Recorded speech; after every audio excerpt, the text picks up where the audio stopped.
আসসালামু আলাইকুম। যোগ্যতা থাকা সত্ত্বেও অনেক শিক্ষার্থী ভর্তি পরীক্ষায় কাঙ্ক্ষিত ফলাফল পায় না। কিন্তু কেন?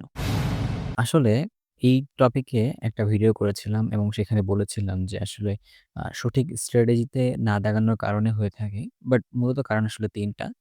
এইটা নিয়ে ডিটেইলস ভিডিও করতেছি আরকি আজকের এই ভিডিওটা। এরপরেও আরো একটা ভিডিও করব যেখানে সঠিক স্ট্র্যাটেজি ব্যাপারটা কি সেটা নিয়েও জানাবো আরকি। তো চলো আগে এটা জেনে নিই। যেহেতু তোমাদের সামনে এখন এগ্রির একটা পরীক্ষা আছে, রাবির পরীক্ষা আছে, গুচ্ছের পরীক্ষা আছে। আশা করি কাজে লাগবে আরকি। তো এই কেনর উত্তরটা জানাটা আমাদের কাছে খুব বেশি ইম্পোর্টেন্ট বর্তমানে। কারণ হচ্ছে ৩ টা। ১. সঠিক স্ট্র্যাটেজিতে প্রশ্ন সলভ না করা। তাহলে সঠিক স্ট্র্যাটেজিতে প্রশ্ন সলভ করতে গেলে কি করতে হবে? এইটা একটা প্রশ্ন। এরপরে সঠিক কৌশলের উপর প্র্যাকটিস না করা আরকি। এখন প্র্যাকটিস তো আমরা সবাই করি। বাট সঠিক কৌশল ব্যাপারটা আসলে কি বোঝাচ্ছে? এইটা নিয়েও আসলে একটা ঝামেলা থেকে গেল তাহলে। সঠিক কৌশলটা আসলে কি? যার উপরে প্র্যাকটিসটা আসলে করতে হবে। আসলে একই ভুল বারবার করছে কিন্তু সেটা ঠিক না করা আরকি। তো এই যে ঠিক না করা তাহলে আর কিভাবে ঠিক করা যায় এটা নিয়েও একটা বড় কথা আছে আরকি। তাহলে আমাদেরকে চলো এই ৩ জিনিস কিভাবে করা যায় বা কতটা স্টেপে করা যায় তো সেটা দেখি আরকি। তো আমি তোমাদের জন্য এখানে ৫ টা স্টেপ ডিজাইন করছি। যে ৫ টা স্টেপে তুমি যদি ফলো করো আপাতত যেহেতু তোমার পরীক্ষার জন্য খুব বেশি সময় আর তোমার হাতে নাই। সেক্ষেত্রে তুমি খুব ভালো একটা জায়গায় থাকবা আরকি। অ্যান্ড তুমি এক্সামের মধ্যে একটা এজ পাবা। তাহলে শুরুতেই যদি আসি যে ১ম স্ট্র্যাটেজি বা ১ম স্টেপটা তোমার কি হওয়া উচিত? ১ম স্টেপটা তোমার হওয়া উচিত যে বিগত ৫ বছরের প্রশ্ন তুমি কালেক্ট করো। যেহেতু তোমার কাছে এখন সময় নেই বললাম যেটা ব্যাপারটা আরকি।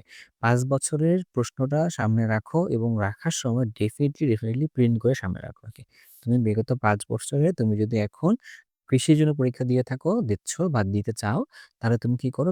কৃষির গত ৫ বছরের যে প্রশ্নটা আছে এরকম প্রিন্ট করে সামনে নিয়ে বসো। এরপরে তোমার কাছে যদি কৃষি না হয়, তোমার যদি রাবি হয়, তাহলে রাবির জন্য সেম কাজটাই করো আরকি। এটা হলো তোমার কাছে ১ম স্টেপ করলা। ২য় স্টেপটা হচ্ছে এরকম, একদম এক্সাম কন্ডিশনে তুমি এইটা প্র্যাকটিস করবা আরকি। ওকে? স্ট্র্যাটেজি পরে বলতেছি। মানে এক্সাম কন্ডিশনে প্র্যাকটিস করার জন্য আমি তোমাকে বললাম যেহেতু ৫ টা প্রশ্ন, তাহলে ৫ টা তারিখ নির্ধারণ করো যে ৫ টা তারিখের মধ্যে তুমি বসে একদম এক্সামের মধ্যে করেই প্রিপারেশন দিবা আরকি। ওকে? আচ্ছা, একদম এক্সাম কন্ডিশন বানাবা নিজের বাসার মধ্যেই। কিন্তু ২ নাম্বার স্টেপটা গেল। ৩ নাম্বার স্টেপের মধ্যে আসো যে বেস্ট স্ট্র্যাটেজি যেটা এটা অনুসরণ করবা। বেস্ট স্ট্র্যাটেজিটা তাহলে কি? তাই না? তো এই বেস্ট স্ট্র্যাটেজি নিয়ে একটা ভিডিও করতেছি। তো সেই ভিডিওটা এর পরের ভিডিওতে তুমি পাবা। তো সেখানে তোমাকে বলে দিব যে কিভাবে তুমি আসলে প্রশ্নটা সলভ করবা। সেই ৫ টা প্রশ্ন আরকি। এবার তোমার জন্য ৩ নাম্বার কাজ। ৪ নাম্বার কাজ হলো ভুলগুলো চিহ্নিত করো। কোন ভুলগুলো চিহ্নিত করবা? যে পরীক্ষার পরে নিজের করা যে ভুলগুলো খুঁজে বের করা আরকি। তুমি যে নিজে যে ভুলগুলো করবা, সেই ভুলগুলো নিজেই খুঁজে বের করবা ৫ টা পরীক্ষার পরে। ঠিক আছে? খুঁজে বের করার সময় তুমি ডেফিনিটলি একটু মার্ক করবা, হ্যাঁ? এমন দেখো না যে ওইখানে একটা প্রশ্ন আছে, যেমন ধরো আমি তোমাকে একটা জিনিস দেখেই বলি আরকি এরকম, হ্যাঁ? ধরো তোমার কাছে বলছে এরকম সোডিয়াম থায়োসালফেট Na2S2O3 এটা তোমার কাছে বলছে। দিয়ে তোমাকে বলছে এইটার জন্য ধরো তুল্য সংখ্যা কত? ঠিক আছে ব্যাপারটা? আচ্ছা। ধরো তুমি এর তুল্য সংখ্যা somehow ধরো দাগাই ফেলছো, ২ দাগাই ফেলছো। ধরো এরকম দাগাই ফেলছো আরকি। ঠিক আছে? কিন্তু তুমি দেখলা কি এখানে কি উত্তরটা হবে আসলে 1 এরকম ধরো যে আছে তুল্য সংখ্যা আছে আসলে 1 এখন তুমি তাহলে কি করলা? তুমি শিখলা যে এটার তুল্য সংখ্যা হলো 1 এরকম করে তুমি কি নিজে শিখবা এখান থেকে? উত্তরটা হচ্ছে না। তুমি যে কাজটা করবা এটা বোঝার চেষ্টা করবা একটু আরকি। যে কোন কারণে এখানে 1 হইলো আরকি। কারণ এই জিনিসটা কিন্তু খুবই বেশি ইম্পোর্টেন্ট, তাই না? ধরো যে এইটা তো এক্সামের পরীক্ষায় হুবহু নাও আসতে পারে। তোমার কাছে কি হইতে পারে? যে এইটার আদলে অন্য একটা প্রশ্ন ধরো যে আসছে।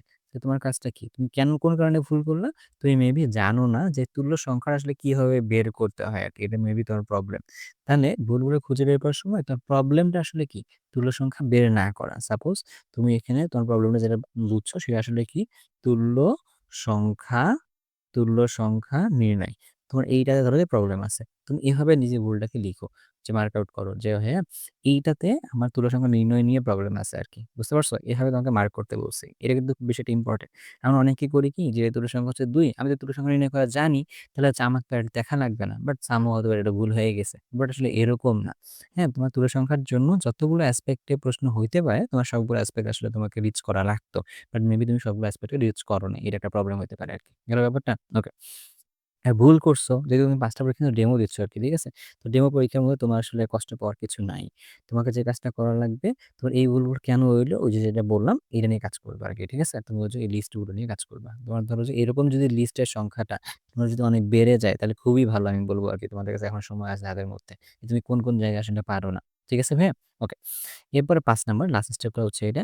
নিজের ভুল থেকে আসলে শেখা লাগবে আরকি। তুমি যে লিস্টটা করলা, তো ওই লিস্টটা আমি তোমাকে বলব একদম জোরে ওই নিজের ভুলটা একটু পড়ো। যে তুমি কেন এই ভুলটা করছো? কি এই ভুলটা করছো? নিজে জোরে পড়ো। জোরে পড়ার একটা ব্যাপার কিন্তু আছে, হ্যাঁ? তুমি যদি মনে পড়ো তাহলে কিন্তু তুমি শুধু কিন্তু নিজেই দেখলা আরকি। বাট তুমি যদি জোরে পড়ো তাহলে তোমার শব্দটা কিন্তু তোমার কানে গিয়া বাজছে। তার মানে শব্দটা কানে লাগাইতে হবে যে ভাই এটা আমার ভুল হইছে, এই জায়গায় আমার কাজ করতে হবে আরকি। ঠিক আছে? এখন এই ভুলের ধরনের শুধুমাত্র আমি তুল্য সংখ্যাটা র‍্যান্ডম একটা নাম্বার দিলাম। বাট এই ভুলটা হতে পারে কি একটা ম্যাথের একটা কনসেপ্টের ভুল হতে পারে। তুমি তাড়াহুড়া করে ভুল করছো এটা একটা হইতে পারে। অন্য কিছুও কিন্তু ব্যাপারটা হতে পারে আরকি। অনেকগুলো প্রবাবিলিটি এখানে আছে। বাট কত টাইপের কারণে তুমি আসলে ভুল করছো, তো সেই সবগুলো ভুলকে তুমি হচ্ছে লিস্ট আউট করো আরকি। তুমি একদম সুন্দর করে লিস্ট করবা। 1, 2, 3, 4 এভাবে লিস্ট করবা। অ্যান্ড সেই ভুলগুলো কিভাবে মিটিগেট করা যায়, কিভাবে সমাধান করা যায়, তুমি একটু সেই দিকে এবার একটু চিন্তা করো। তোমার কাছে হাতে কিন্তু কম সময় আছে। তোমার কিন্তু আর বইয়ের মধ্যে গিয়ে খুব ডিটেইলস পড়ার কিন্তু সুযোগ নেই। এখন তুমি তো বেশ কয়েকটা পরীক্ষা দিয়ে ফেলছো। তুমি তো একটু হতাশ হইছো বা তোমার মনে হতেছে যে আমার দ্বারা বেশ কয়েকটা পরীক্ষা আসলে হয় নাই। কম্পিটিটিভ যেটাই হোক না কেন, যেকোনো কারণে হয় নাই। বাট সামনে তোমার তো হওয়া লাগবে, তাই না? তো এই হওয়ার জন্য তুমি আসলে এই কাজগুলো করো আরকি। সো নেক্সট ভিডিওতে ভাইয়া কিভাবে স্ট্র্যাটেজি নিয়ে তুমি এই ৫ টা প্রশ্ন সলভ করবা, এটা তোমাকে দিয়ে দিব। And in the mean time এই ৫ টা স্টেপ তুমি কিভাবে করবা, এটার জন্য সুন্দর একটা প্ল্যান তুমি সাজায় ফেলো আরকি। ভাইয়া মন থেকে চাই যে তোমরা তোমাদের একটা কাঙ্ক্ষিত জায়গায় যাও। কারণ বড় একটা চাওয়ার আরেকটা বড় কারণ আছে। তোমরা যদি তোমাদের কাঙ্ক্ষিত জায়গায় যাও, এমন অনেক এলাকা আছে যে এলাকা থেকে এখনো বিশ্ববিদ্যালয় পর্যায়ে অনেকে আ বা ২ জন ৩ জন পড়ার সুযোগ আসলে পায়নি। মেবি একজন পাইছে বাট সে হয়তোবা এলাকায় থাকে না। তো এরকম হইতে পারে। তো যে এলাকা থেকে ধরো যে তুমি বা তোমার এলাকা থেকে বা তোমার পরিবার থেকে তুমি হয়তোবা ভার্সিটি পর্যায়ে নিচে ১ম বার আসতেছো। তো তোমার কারণে কিন্তু পরবর্তীতে তোমার পরিবারের চিন্তার যে খোরাক এইটা কিন্তু বাড়বে। তোমার চিন্তায় মানুষজন কিন্তু অনেক বড় স্বপ্ন দেখতে পারবে আরকি।